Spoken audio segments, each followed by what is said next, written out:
ఈరోజు మధ్యాహ్నం 1:10 మా కుకట్పల్లి పోలీస్ స్టేషన్కి ఒక డైల్ 100 సమాచారం వచ్చింది.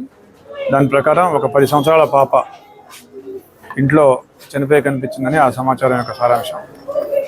వచ్చి చూడగా ఆ పాప 10 years age and 6th class చదువుతూ ఉంది. సో వాళ్ళ ఇంట్లోనే మంచం మీద పడి ఉంది. సో ఒంటిపై కత్తిపోట్లు ఉన్నాయి. సో ఇప్పుడు ఆ బాడీ చూసాము. తల్లిదండ్రులు చెప్పే వెర్షన్ ఏంటంటే వాళ్ళు 9 o'clockకి ఇద్దరు కూడా జాబ్స్కి వెళ్ళిపోయినారు. వాళ్ళు మళ్ళీ తండ్రి 12:30కి అట్లా బాబుకి బాక్స్ పంపాలని వచ్చి చూడగా పాప శవం బెడ్ మీద కనిపించిందని చెప్తూ ఉన్నాడు. సో బాడీని ఇప్పుడు పిఎంఈకి పంపిస్తూ ఉన్నాము. క్రూజ్ టీమ్ అండ్ మిగతా వాళ్ళు కూడా వాళ్ళ పని వాళ్ళు చేస్తున్నారు.